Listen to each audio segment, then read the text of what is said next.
찬송 부르겠습니다. 390장입니다. 찬송가 390장 부르겠습니다.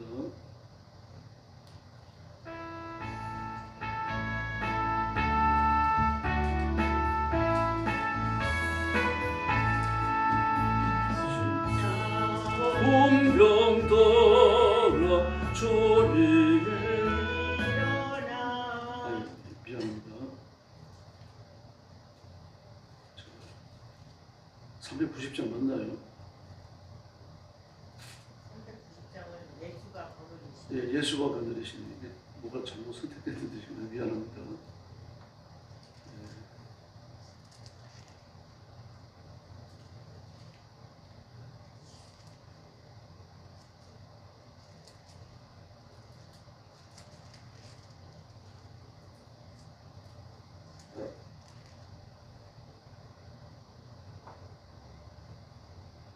십자가 분병들 안에 예수가 거느리신 390장 부르겠습니다. 부르는 순서대로.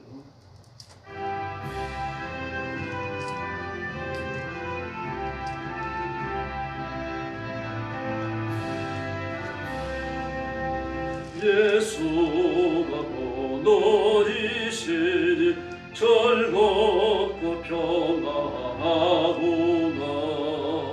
주야의 자고 깨는 건 예수가 거느리시네.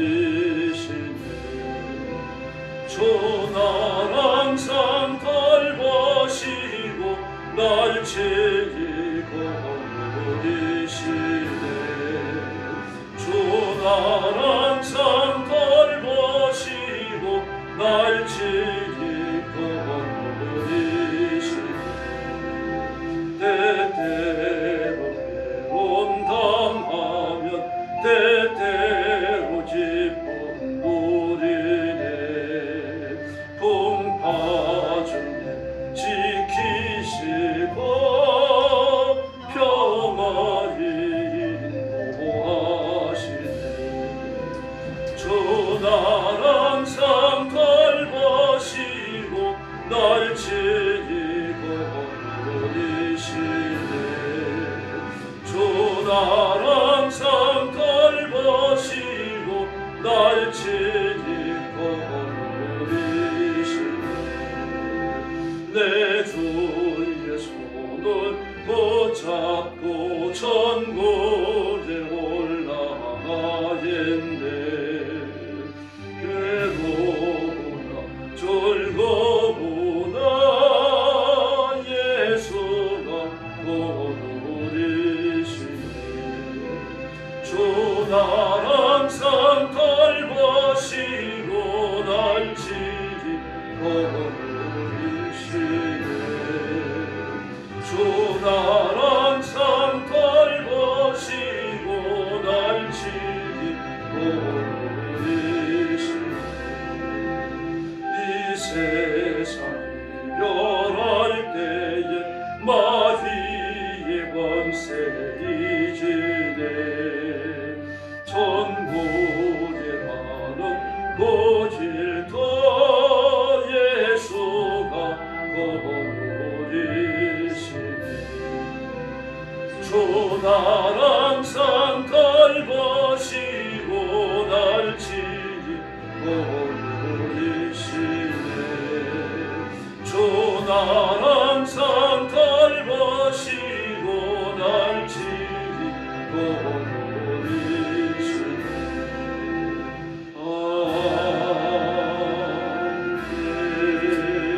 아멘. 391장 부르겠습니다.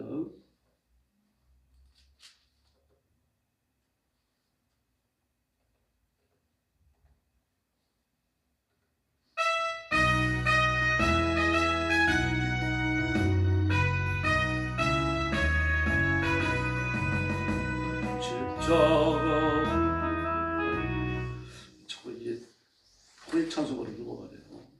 통일 찬송가 선택했는데 391장입니다. 오 놀라운 구세주.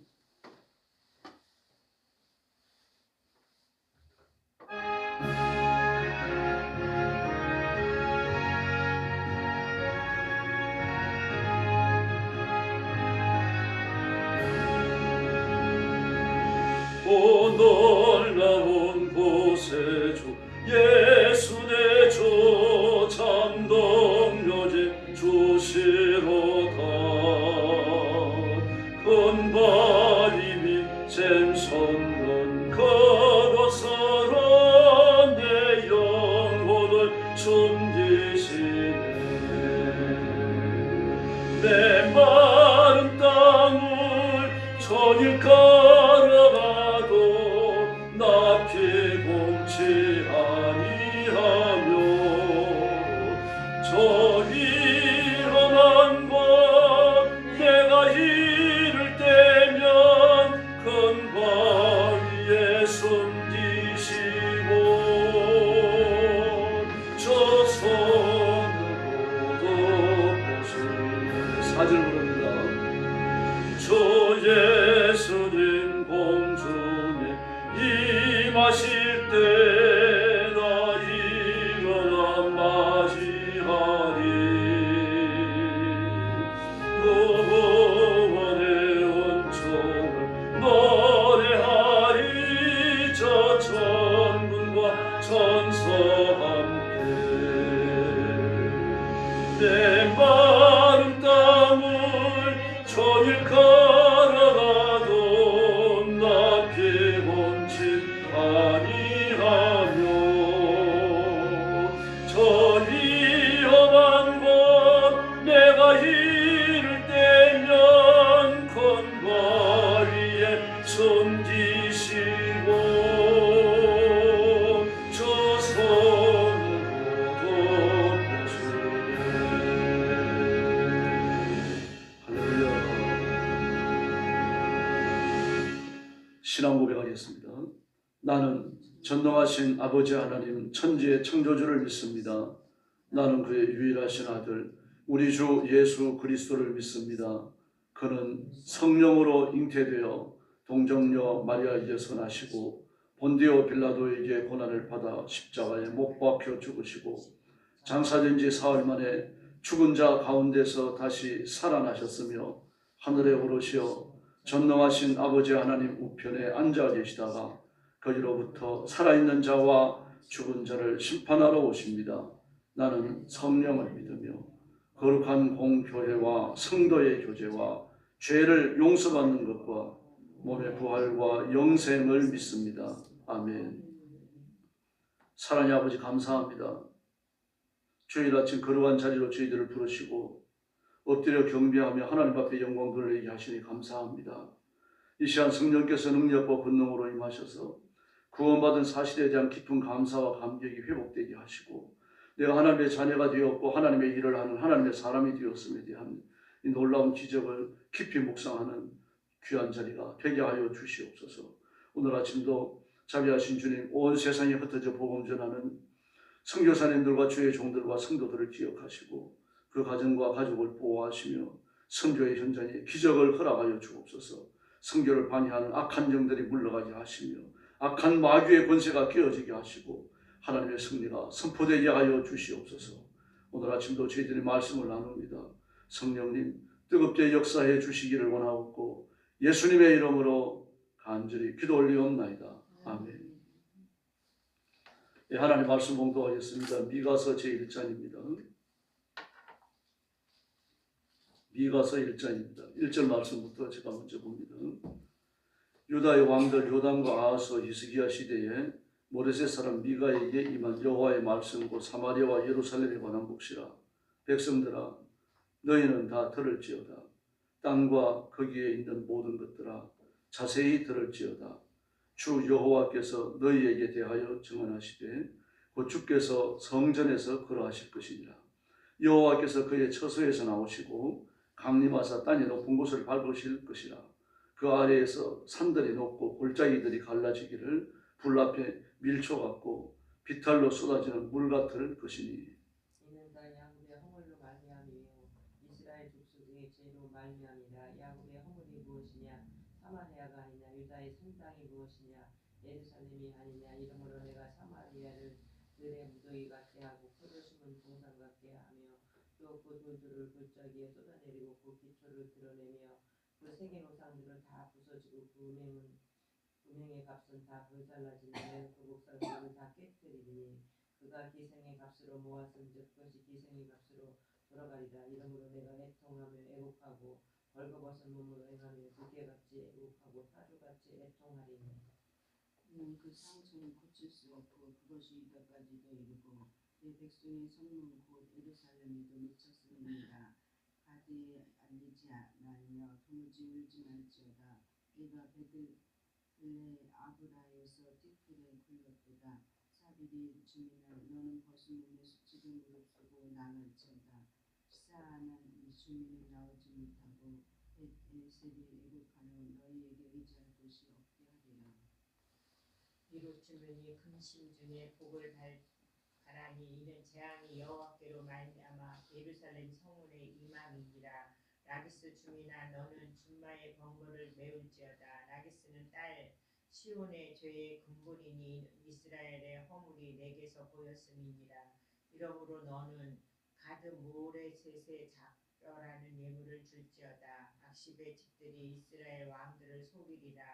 마레사 주민아 내가 장차 너를 소유할 자로 내게 이르게 하리니 이스라엘의 영광이 아둘람까지 이룰 것이라. 마지막 절 같이 봅니다.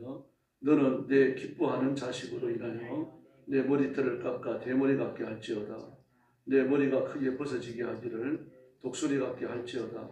이는 그들이 사로잡혀 너를 떠났습니다. 아멘. 미가는 유다인입니다. 북왕국 이스라엘 사람이 아니고 남왕국 유대인인데, 그러나 그의 사역의 지경을 보면 사마리아와 예루살렘에 그렇게 말하고 있습니다. 북왕국 이스라엘까지 그 사역에 범주였던 것을 볼 수 있습니다. 그래서 하나님께서 북왕국 이스라엘 사람이라고 해서 버리신 게 아닙니다. 유대인들은 전통적으로 북왕국 이스라엘 사람을 마치 저런 짐승을 보듯이 개 보듯이 그렇게 합니다. 왜냐고 하면은 아수르에서 망할 때 혈통이 더러워졌기 때문입니다. 이방 나라로 뿔뿔이 흩어졌고 그 사마리아를 비롯해서 북왕국에 남아 있는 유대인들까지 그 이스라엘 사람들까지 아수르 사람들과 강제 혼인을 해야 했습니다. 물론 100% 그래 된 건 아닙니다만 쭉 흐름이 그랬습니다. 그래서 남왕국 유대 사람들은 북왕국 이스라엘 사람들이 혈통을 더럽혔다 그래서 아주 못마땅하게 생각하고 천국에 못 올 사람을 알았습니다. 그럼 남왕국 유대 사람들은 혈통이 정결한가? 결코 그렇지 않죠. 베냐민 같은 경우는요, 그 사사기에 나오는 대로 지파 자체가 거의 무너지지 않습니까?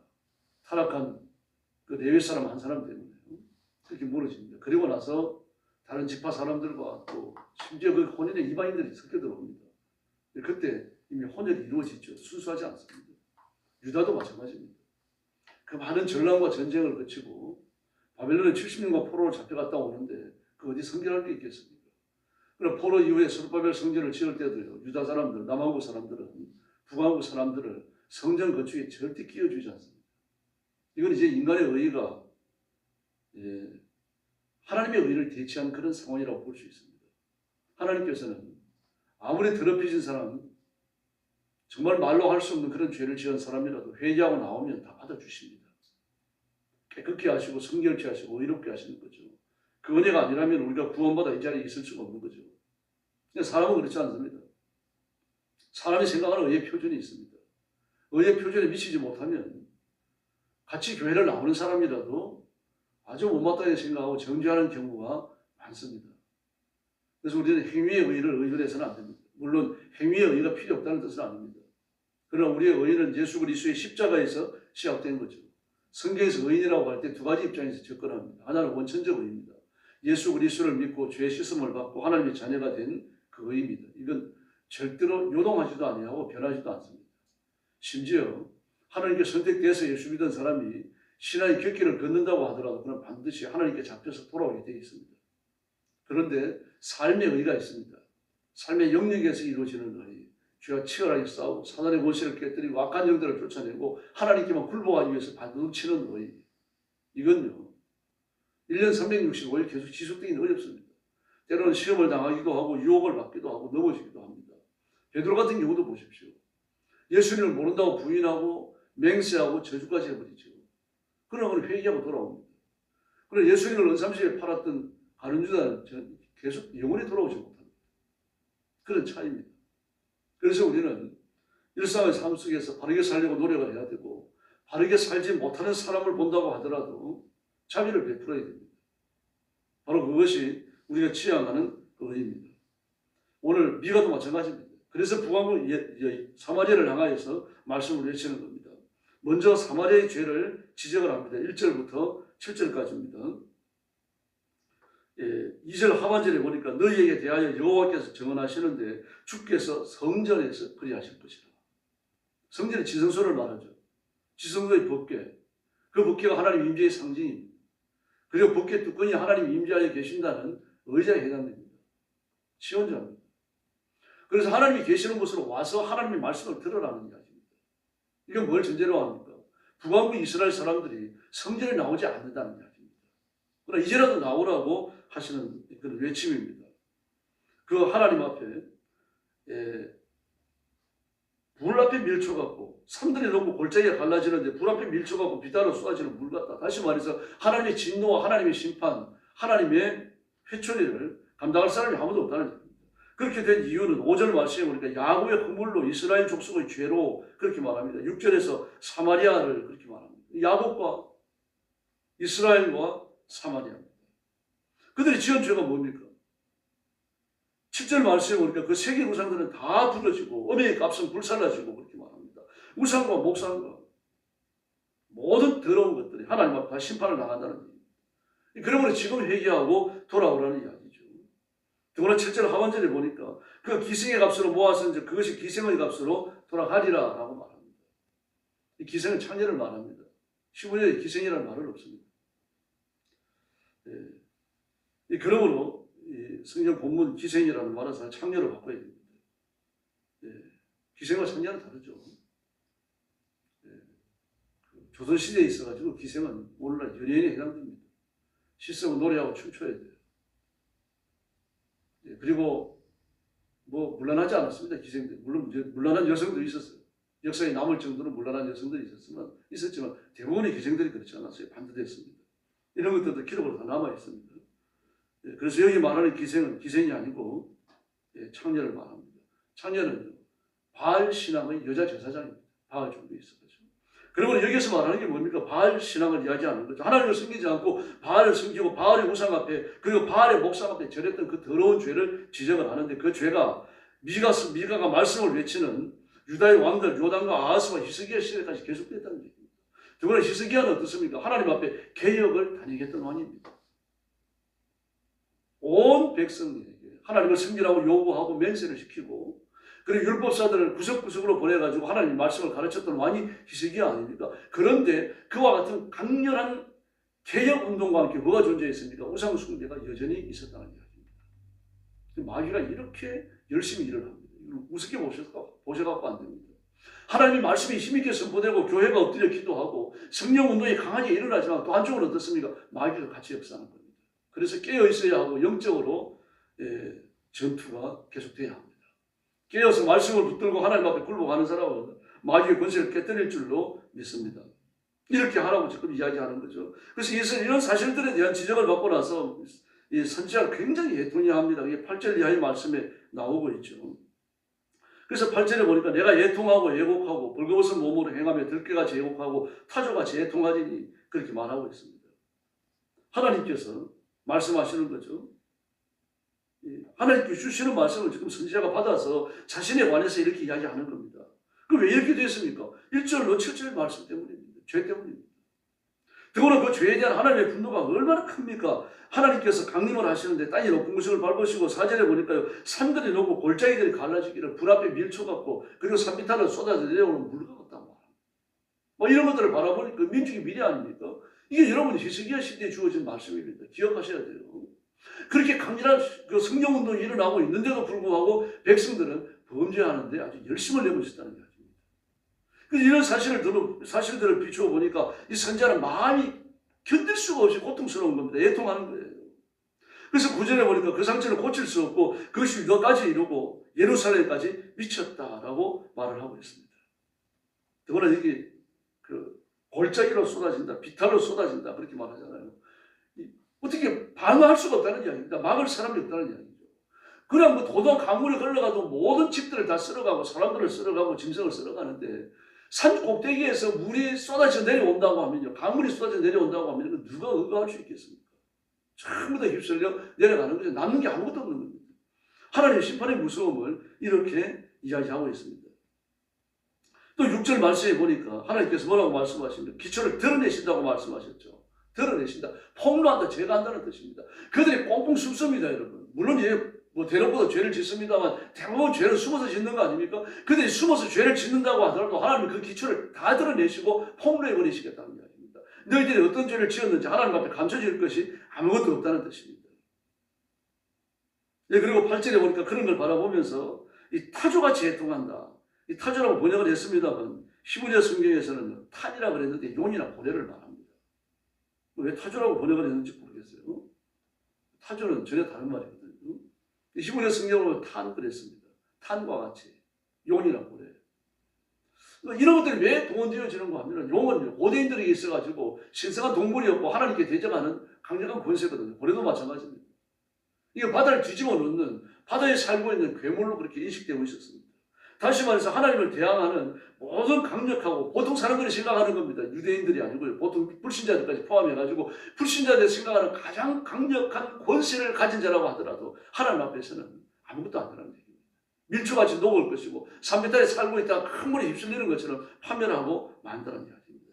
이런 것들을 바라보면서 내 마음이 애통해서 견딜 수 없다라고 말하고 있습니다. 뭐 파멸식에 던져졌는데 마귀라면 뭐 의미가 있고 악한 영들이 무슨 의미가 있습니까? 다 그냥 망하고 마는 거죠. 지옥의 형벌에 던져지는 거죠. 그래서 11절 말씀에 보니까요. 사별주미나 그랬으면 사별주미나. 아수르가 이스라엘 침략이 내려올 때 사별을 통과해야 됩니다. 그럼 사비를 통과했고 예루살렘에 이럴 때 사비는 어떻게 되겠습니까? 아수르가 짓밟혀가지고 아수르 그 말발구에 짓밟혀가지고 형체도 없이 사라지는 거죠. 마을 전체가 초토화되어지고 없어지는 겁니다. 사람은 죽고 모든 것 다 빼앗기고 그렇게 되는 거죠. 바로 이와 같이 하나님의 심판이 임한다라고 이야기하고 있습니다. 그래서 우리가 말씀에 붙여 서야 되고 특별히 나라와 민족을 가슴에 끌어안고 부르짖어 주시기를 바랍니다. 하나님의 자비를 베푸시면 우리 삶이 새로워지고 우리 교회도 부흥하고 이 민족 앞에도 살 길이 열릴 줄로 믿습니다. 바티칸 시국에서 가장 자랑하는 것 중에 하나가 뭔가 하면은 식스틴 채플입니다. 그 하늘의 천지창조라고 하늘이 아니라 그 성전 천장에 천지창조라고 하는 아주 큰 그림이 그려져 있습니다. 그 예배당 천장 전체가 그림이에요. 천지창조. 우리가 보면은 아담이 손을 내밀고 있고 땅에서 이렇게 해가지고 또 하나님은 하늘에서 손을 내밀고 있고 손가락이 마주치잖아요. 그 그림입니다. 근데 그 그림은요. 천지창조 그림만 있는 게 아니라 그 한편 한편을 보면 다른 테마의 그림들이 있는데 심판의 그림도 있어요. 그게 보면요. 천사까지 심판을 받습니다. 물론 타락한 천사들이죠. 악한 천사들이죠. 다시 말해서 하나님의 심판을 피해갈 수 있는 게 아무것도 없다는 이야기입니다. 이 웅장한 심판의 메시지를 지금 이 선지자는요. 가감없이 전파하고 있는 겁니다. 그래서 하나님 앞으로 돌아와야 됩니다. 그래서 8절 이하의 말씀, 그 11절 이하의 말씀을 보면은 계속해서 그 유다의 죄와 멸망을 선포하시는 그런 말씀입니다. 이게 그 나오는 그 지명들이요. 지명들이 전부 다 북왕국이나 남왕국과 관련을 갖고 있거나 또 그게 속해 있습니다. 그러나 10절에 나오는 가드는 블레셋이죠. 바드에 알리지 말고 도무 죽을지 말라. 가드에 알리지 말라. 너희들이 매 맞는 걸 이방인들에게 말하지 말라는 얘기입니다. 창피하지 않느냐.